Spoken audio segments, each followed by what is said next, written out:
Ladies and Germans, how you all doing? This is Con And Ulrich. I'm Ringru. Hello, hello, hello.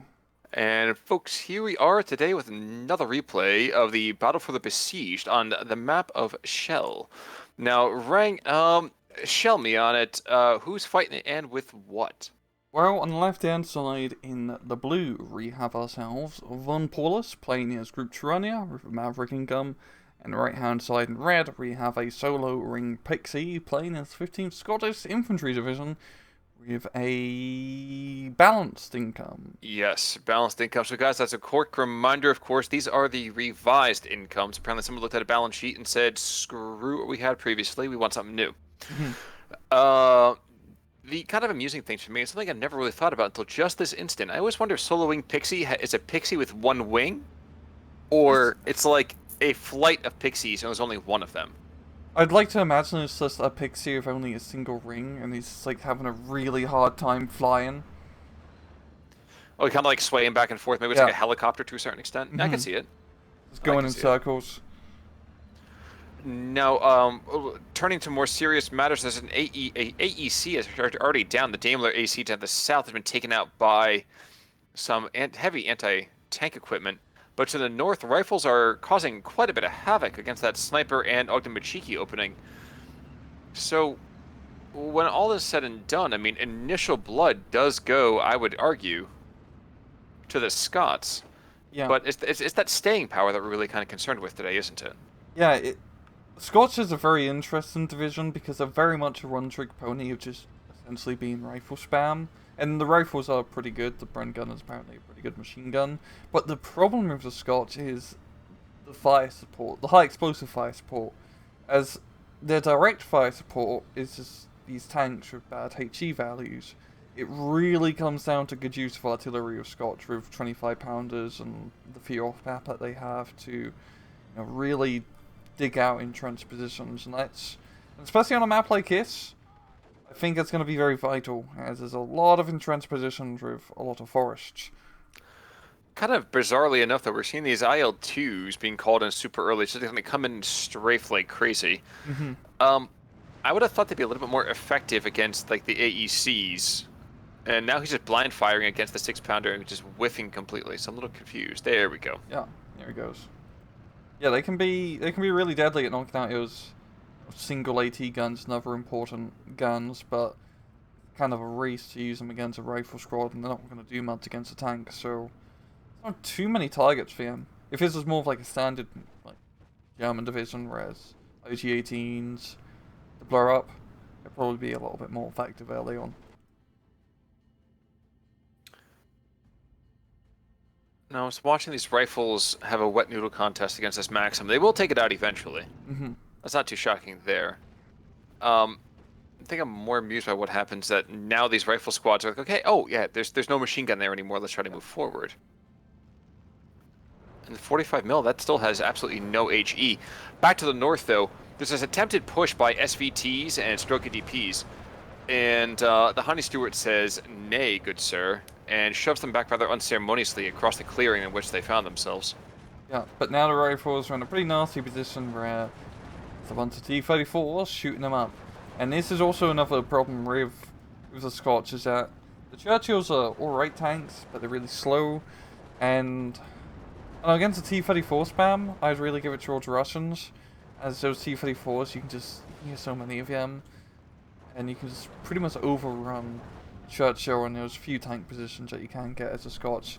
As you're not really a tank-heavy division, you get some nice. Churchills are thick, that's for sure. Not that great, really. They don't have enough firepower to really be useful. Well, absolutely.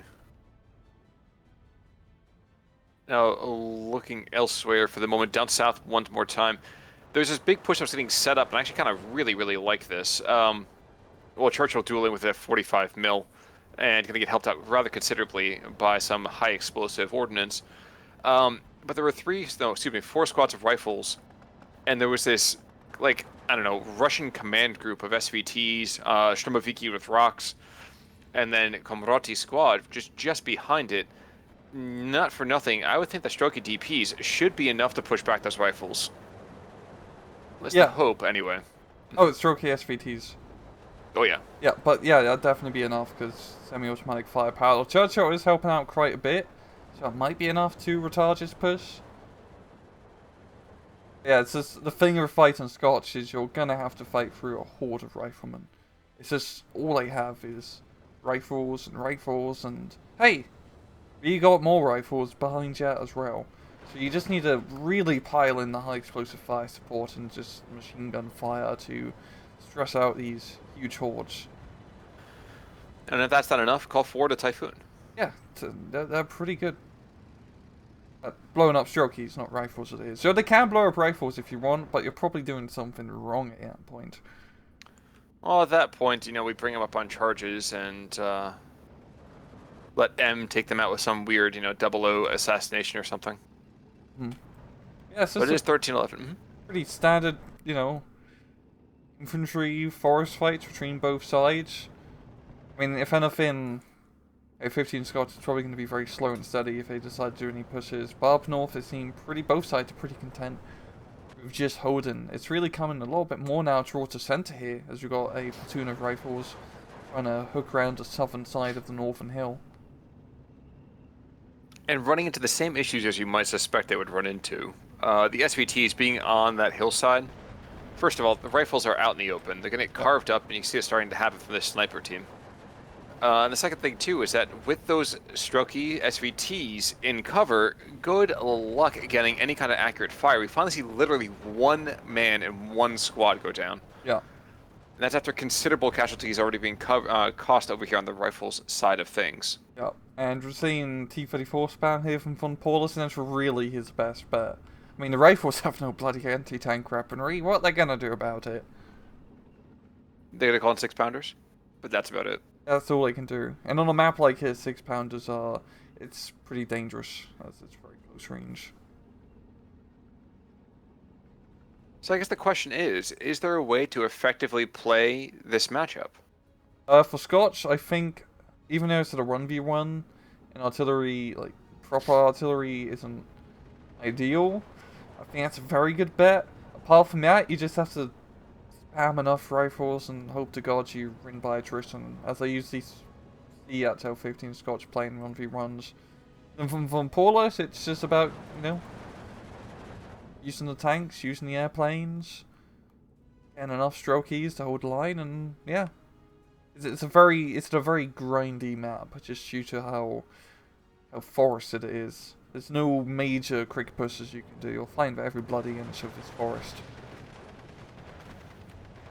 It is oddly perverse to watch the Soviets play against a squad that is just them down. Mm-hmm. I mean, human wave tactics really shouldn't be a, English thing. I know. That's what you have those other people for. Especially considering the whole, English doctrine, I guess, during D-Day. They didn't want to lose guys because they were running out of manpower at home for recruitment. Right here, it's just, human. You're pretty much just playing human wave tactics. You're playing Rotor 1 style with Scotch, which I guess is a bit fitting. Of course. Send in the Irish.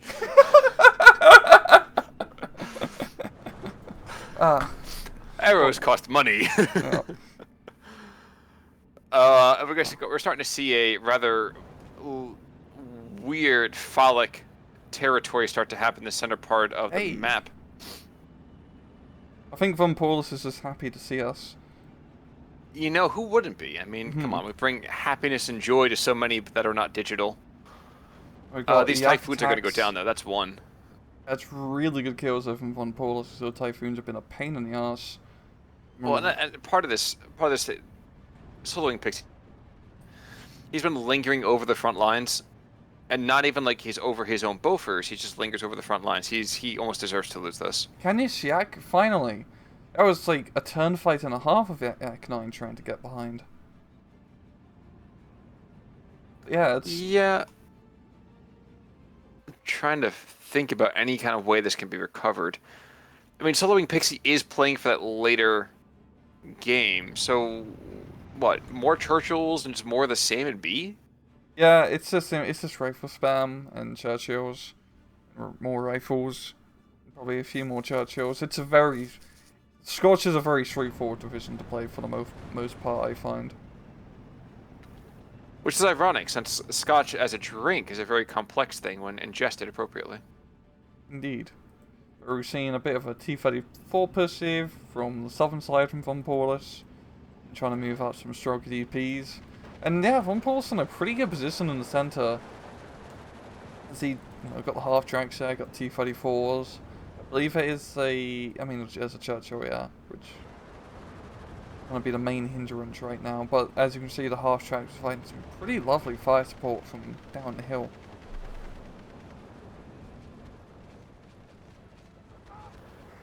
Another Typhoon. Oh yeah, that guy is gonna make it barely because I don't think the Yak has enough speed. The agility definitely is on the Yak side. Yeah, Typhoon once it's dropped its bombs is a bloody speed demon. He's not actually evacing. He really should have evac. I think he just forgot to micro it. He might be. Come on, press the evac button. Just not the eject button. That'd be pretty unfortunate at his position. Oh no, he's gonna fight. Oh, he's 210 one. Oh my god! You gotta be kidding me. I forgot the Typhoon has really good armaments. 20 mils. Yeah. He's got Hispana cannons. Yeah. Yeah. It's funny seeing the difference between like Eastern Front quotation mark and Western Front planes. As you know, by like 44 period, all his British and American planes have a bunch of cannons or 50 cal machine guns on them. But like what? I think those Yak 9s have like 250 cals and maybe a 20 or 30. I don't entirely remember, but the Russian plane armament is definitely lighter, all things considered. If we really want to continue that along, though, I think part of that's kind of heavily explained by the territory which they fly. Mm-hmm. Kind of hard to put more things on the wing if you don't know that the ice is going to come off in the first place. Yeah. And also just the distances, I guess. Oh yeah. In Eastern Front is a pretty big area. Well, we're gonna have a Honey Stewart get taken out by Otomachiki. There we go. Right in the center, and that's the last thing for 500 meters or so, other than rifles in either direction. This rifles for days, but this is it's a good push from vonPauluS. The CQC, this map is perfect for Otomachikis, as they can actually get in close and shoot stuff with a hail of SMG fire. Well, take out Desant Niki as well. I mean, those guys by themselves can just churn through pretty much everything, and they have the Molotovs to just be, just a real firebrand. Yeah. So that'll work out well for them.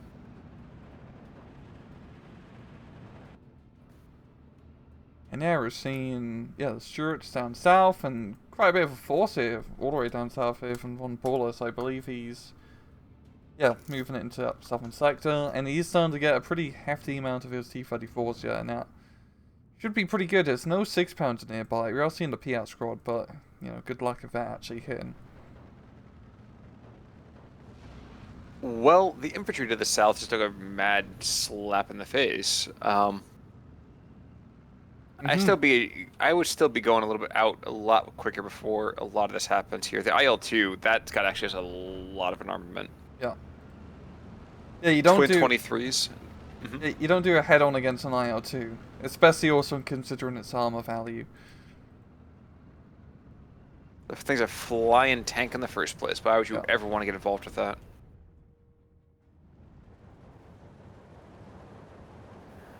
And as a surprise to no one, the Honey Stewards get taken out by T-34-76s at being completely outgunned, completely out-armored. And then it's just down to rifles and the T-34s. It's going to be a slow process, but they're going to be able to beat back this rifle push here. And even the R2s are going to jump in for some fun.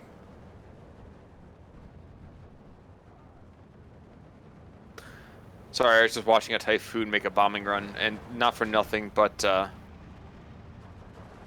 there's always that curious moment when a bomber goes in to take out a tank with an HE weapon. You're like, okay, will that kill, or is it just wasting its time? Like, it's a tank on, because all the tanks have an invisible HP bar. have low enough HP to get finished off by the high explosive, or is he gonna tank it? Ay, ay, ay. And Yak 9, there you go. We see another Yak 9 take another Typhoon. He's got to be running pretty low on those things. Yeah. I would have to imagine, because he's lost a few of them already so far. His Southern push is going really well from vonPauluS. I mean, as you're looking at the points, you haven't really been paying that much attention to it. vonPauluS is on a 15-9. I think that's just due to the central position, and now the Southern position under his control, so... He's got momentum, and he's got a lot of infantry and a lot of scary medium tanks down south. Well, you can tell that he's getting even more excited, because that blue knob, shall we say, is extending further and further into reddish territory, so... And wow, just look at that breadth of infantry coming in. Tanko Desantniki, Stroke DP, Superiors, like that is a fearsome group. Yeah, and those are all CQC dudes, and this is the perfect map. And pretty good matchup as well for just using those infantry, as the Scots really lack. I mean, you can get some combat engineer guys, but they're pretty much like a 5-man squad which throws a satchel charge. Road to take out when you can just get more Wifle Spam. And as if it wasn't enough, we see Tanko Desantniki, we're seeing SU-85, so it's called ISUs for some reason constantly. Yeah, it's gonna be a madhouse. It's up to the Typhoons to just drop any kind of bombs that they can. And you can see right now, so much material has been killed that he's down to using Mark 1 Typhoons as opposed to Mark 2, which doesn't sound like a big thing until you realize that he's dropping half the number of bombs or half the amount in terms of ordnance as the heavier component. Yeah. Ursula is making a pretty decent push up north here. The Churchill leading the charge. So is he going to get naded? I feel like he's going to get naded. He's pretty slow. He's not going to be able to outrun that tree squad. Maybe not, but the Piat might be enough to help keep them off him. Oh, yeah, that seems to be the case. Unfortunately, he's going to run into another squad instead. Yeah. Oh, because Rifles Piat, they get 2 Bren guns, which is pretty good trade-off for losing the SMGs. Yep. Yep, but the Churchill still dies. Yeah, and the Southern push is... It's a slow breakdown, but those T-34s are pretty much enough to, you know, wear down the rifles. Solar Ring, he does have a Crocodile and a 6-pounder in the area, so it's going to come down to those guys to knock out the tanks. But there's many more Russian tanks being brought in, and the far southern side is very ugly here from Solar Ring. Well, there's a Crocodile there still. We're getting in 3 more squads of rifles. We have 3 rifles and 3 Piats, excuse me, being brought on in. Unfortunately, these guys are not what the doctor ordered. These guys need to go further north. Like, you don't want to stick 7 squads of these guys, like he is, in this town. Yeah. I just want to double check the range on that flamethrower, the 160 meters. It always feels like it should be so close. It's actually shorter range than SC-44. And SC-44, the flamethrower had 260 meters. Yes, the living flame snake. Yeah, you're right. Yeah. It's kind of, I understand why they did it for historical reasons, but now flamethrower tanks are mostly useless because it's so hard to get within a 160 meter range. I mean, the reason they had it at 260 meters in SC-44 is that it was just 10 meters farther than the farthest infantry range anti-tank weapon, so you could use it to counter, you know, infantry without getting blown up by a Panzerschreck. But then you get into the whole historical versus gameplay debate, and it's a whole thing. True. 6-pounder valiantly dies as hails of T-34 fire come its way. And the Crocodile is slowly going extinct as well.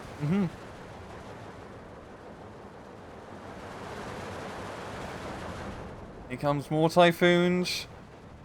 That's going to be a pretty good hit. Those Typhoons have been coming in clutch as he needed HE fire support he's been needing, but he doesn't have enough of them, and he's going to get ballsy and try to shoot down airplanes. That was really stupid.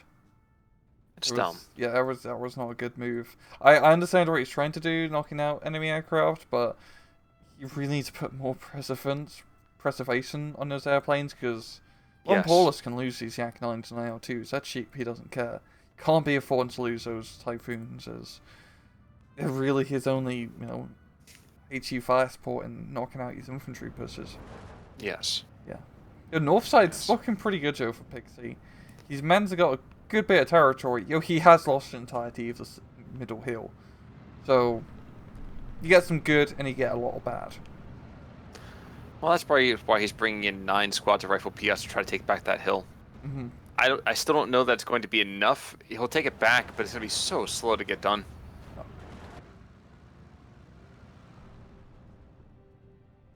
just trying to figure out what that Bofors was shooting at. Okay, he's just firing at the Superi. Guess that's not too surprising. Oh, jeez. T-34 should be able to engage the Honey Stewart without too much of a hassle. Just double check real quick. Yeah. Yeah, the Honey Stewart is pretty punch, all things considered. I mean, for what you're getting for the, from a cost perspective, yeah, it's not terrible. Yeah, they have. Yeah, for LA it's only 25 points. But the AP value's terrible, the armor's not good. Has 2 machine guns, which is nice for a light tank, I guess, but it's a 37mm pop gun for a reason. Yeah. I mean, like, you're not expecting to get a whole lot. and actually, like the pop gun is a really slow fire rate of only 7 rounds a minute. Like, usually those small AT guns, right, have like 12 rounds a minute. But I don't know, right, the American one is slower. If someone knows, someone, probably Rooster, I guess, in the comments, Yeah, I was just saying. please let me know, because the German and Russian like anti-tank guns shoot much faster. Why of all things, the American one's bloody slow. True. Oh, man. But yeah, it's just vonPauluS is making that slower and steady push all over the map, and yeah, the rifle spam does not seem to have worked for Pixie today. Well, it doesn't help either that he allows squads to get cut off like poor little merch over here. Yeah. Scotch is a really weird division in the current 1v1 meta, as the current 1v1 meta is to just not use artillery because it's not efficient. But you really have to use artillery as Scotch. You have a crap ton of 25 pounders for a reason. Yes, like using Howitchers and whatnot is just not ideal in a 1v1 situation, but you really need to use... I mean, I guess in a team game, Scotch would be much better because artillery spam's pretty popular, yeah. But in 1v1s, your rifles are a pretty easy one-trick pony to beat. Unless they can get some PS shots, because down south there, good hits on these T-34s. Yes, unfortunately, that'll be the last thing that they pretty much do, I imagine. Yeah. I think it's fair to say that we could probably take his times too. Probably fair. How about at 2340? Oh.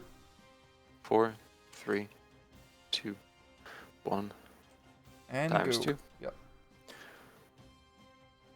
Speaking of Rooster, by the way, when am I getting my Amazon review? Just saying, man. You've had it for a whole 3 weeks. What's going on? 5 stars, of course. Oh, it better be. 16-8 in the meantime, though, 24-17 as we move further and further into this particular match. Solar Wing Pixie taking it on the chin, and honestly, you have to tip off your hat a little bit to him. It's a very gutsy move to even bring the Scots in, and he did it. Not sure I would have done that. So. Yeah, they sometimes work. Like, we've seen matches where Scots just managed to out-attrition the enemy just through sheer rifle spam. But on a map like this, and especially against Group Tirania, which is pretty good at dealing with your infantry shenanigans, it doesn't work out well. I think in a more open map, Scots work because you can actually get your Churchills into position. And the 6-pounders can own. Yeah, and yeah, 6-pounders can just go to Pound Town because they're really good anti-tank guns, but on a map like this, anti-tank guns are mostly worthless. It really comes down to good medium tank play, and the Russians have really good medium tanks for T-34 76s, model 1943. You can get away with the 42 model if you so desire. It's funny how the later model has worse armor. Yeah, I think it was because of the quality of the steel, but don't quote me on that. Yeah, it was. Like, the later model, the 1943 model, they just made production simpler. Because they just needed tanks. Which is fair. You just, you know, all you need is tanks. And love, but mostly tanks. Yeah. But tanks can give you love. I'm not sure what kind of love you're looking for, sir. Mainly the high I thought I knew at explosive one kind. point. Ah, Yeah. gotcha. Try Tinder. Okay. Okay. We have Tank with Saniki charging across an open field, literally into the teeth of 2 rifle Piat squads, and watch them still take them down. Yep. So the cost of 1 squad, probably 2 here at the most. Yeah. They have charged across an open field, taking constant fire, in some cases literally, only finally barely going down. And yeah, I mean, there we go. And it's a GG. Let's look. Really close on KD, considering. Yeah, but think about it. This was an infantry fight. Yeah, and the rifles are very cheap at only 20 points. And the biggest thing I think that was really a missed opportunity. Ooh, there's one Crocodile Williams over here has 4 kills and some other ancillary material. The big thing here was I feel like losing those Typhoons, that was a problem. Yeah, they really were the best thing in that matchup to keep him in the match, but yeah, he probably should have invested a little bit more in NTL all over the map. I did see how the Bofors up north, but you just use the Typhoons to bomb and you get the hell out. You can use them to fight, but as I mentioned before, in the attrition and air, you really don't have it with Scots against Turania. Absolutely. Absolutely. But either way, like we said on Tuesday, thank you to Soloing Pixie and vonPauluS for taking part in the first SD2 charity tournament.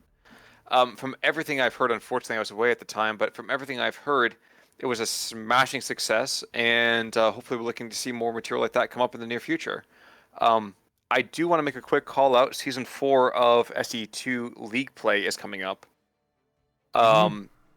So I think we actually start that within a couple of weeks, don't we? Yeah, we're gonna start doing that, covering that next week. So look forward to that, as SD League Story's been an awesome part of the community. Absolutely, absolutely, and a big thank you to everyone kind of who's behind the scenes making that work as well. Again, as moving to this next season of it. I guess any final thoughts there, Ryan? No, none, zero.